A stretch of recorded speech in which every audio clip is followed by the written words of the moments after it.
that we talked about, know your risk. We're going to help you with that, an individual home-to-home assessment. Some of you, there's no conditions that you could ever stay if you're at the top of that chute. Probably don't need to show this, you've all seen it, but this is how unpredictable it can be. If you think that this is only Australia where you see actually superheated gases burning miles into the air, this is California. This is Emerald Bay. It can happen if the conditions are right. It can happen here in Yorba. That's why we can't strongly enough. It's not just our oath, it's our duty and responsibility to you to take the leave early. What does that mean? Just like the Roach family, before you're told.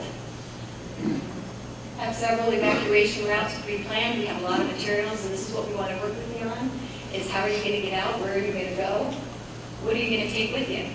Pre-plan that so you're not running around at the last minute delaying your evacuation plan. When you leave, you've already protected your property as well as you did. Defensible space, as hardened as you can make your home. So now run around your house and close it up. I can't tell you how many garage doors were left open. Close up your house. Remove the lightweight curtains that can catch fire through the window from the radiated heat. Close the heavy curtains. Turn off your gas.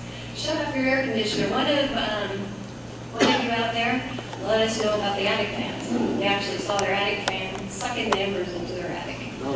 So be sure that you turn off your attic fan as well as your air conditioner because it can do the same thing. Turn off your gas. Move everything towards the center of the house. Get that radiant heat, maybe convective heat, depending on your location and the wind pattern.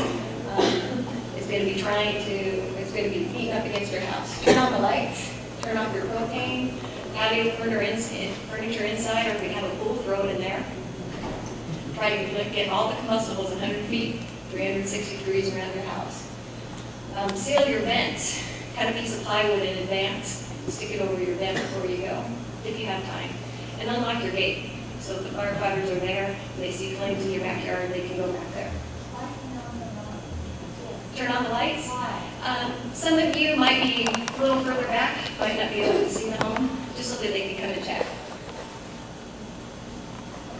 If it's on fire, we'll find it. They just want to go in and assess it. So, leave early.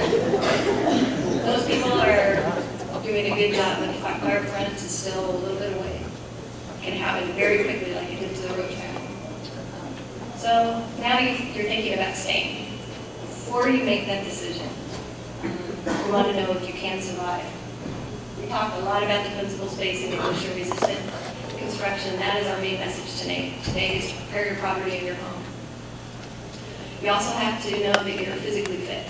Up to 10 hours without fatigue, moving around constantly. Mentally and emotionally fit enough to not panic, to withstand intense smoke, heat, stress, and can you not be distracted? You get your family members and your pets and your kids out so you're not worried about what they're doing.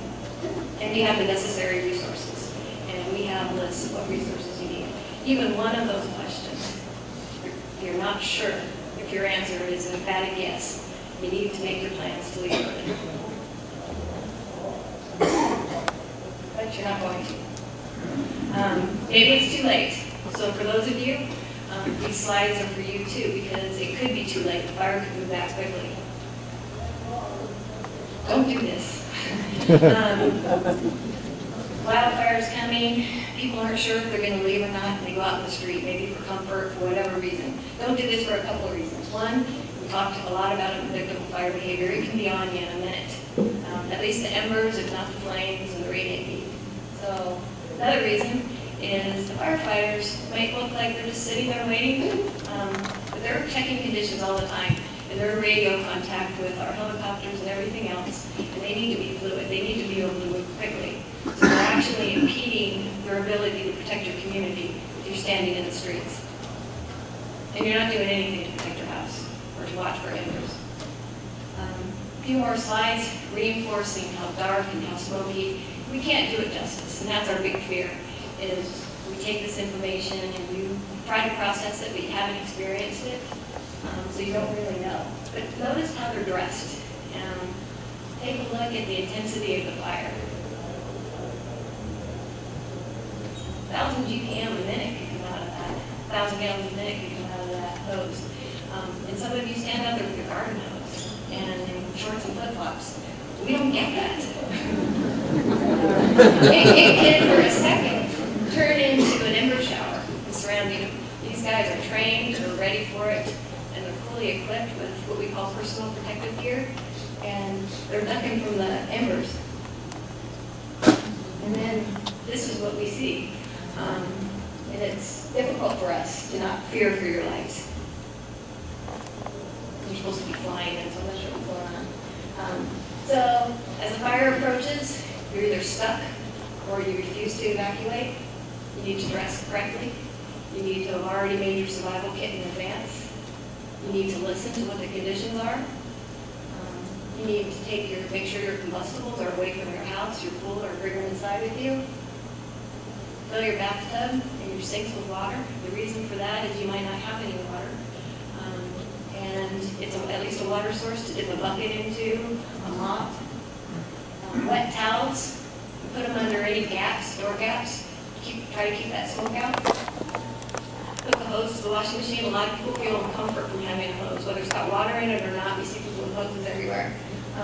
So we don't want it brought into your house from the outside, leaving that gap. So hook it to your washing machine outlet. Now you have a hose with you. And stay close to the house and hydrate. That's your neighbor on the left. Don't dress like that. You see those embers can come in very quickly. We couldn't find anybody dressed right, so we dressed one of our guys how you're supposed to dress. Long sleeve, hot clothes, jeans, a dry bandana. A lot of people think you want to get it wet. It needs to be dry so you're not boiling your skin. All your clothes need to be dry. Because when that heat comes, it'll boil the water next to your skin and burn it.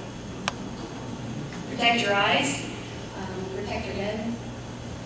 Then as the fire arrives, we don't want you outside. You're not equipped for it. You're not trained for it. So we don't want you outside. So bring anything that you think is going to protect you inside with you.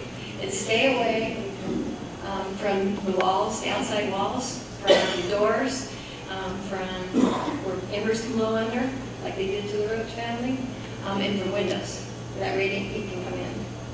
You got to be constantly moving. You're not sitting on the couch watching TV. You're not hunkered down hiding in the closet. The toxic gases will get to you because there might be a fire smoldering somewhere you don't even know about.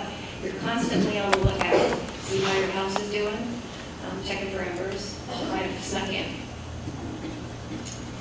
Your house catches on fire. You're not going to do anything with that garden hose. It's on fire. Your attic, you poke there, you smell smoke. You look up there, it's puffing. You can't put out that fire. So you need to pre-plan in advance where you're going to go. Where's the second safest location for you to go?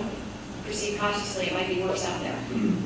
And also, fire equipment might be moving around in the street. Hydrate and know your smoke alarms are going to be going off. That's a good thing. After the fire has passed, that's when you can come out, but you're not done. So your fire's passed, you think, I survived, my house survived. And we're going to be very grateful that that happened. Again, we think it's too big a risk to have taken. But now you want to make sure that you're looking around for anywhere embers could be. This is where people say we're asking you to fight fire. We're not even anywhere close to that. We're looking at little embers you can put out with a shovel, looking under your eaves to see if they gathered. You can squirt them out.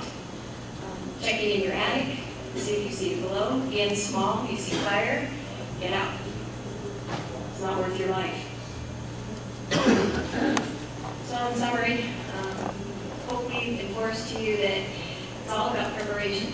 We're giving you information to make informed decisions that you can do a lot right now so you don't have to worry about your house. The people in Casino Ridge, well-prepared homes, good fuel mod, they could leave, they came back, and the homes were damaged. Not a lot of firefighters were there. Just checking on it, making sure everything was holding. If you're going to stay, go through that checklist. So here's where we're at. Everything that we're told you tonight. So those of you who are going to sign up to help us, we're looking forward to working with you and the Brea Police Department to sign up. Take a look at what the vendors have to offer so you can start making at least a mental checklist of how you need to be better prepared for the next one.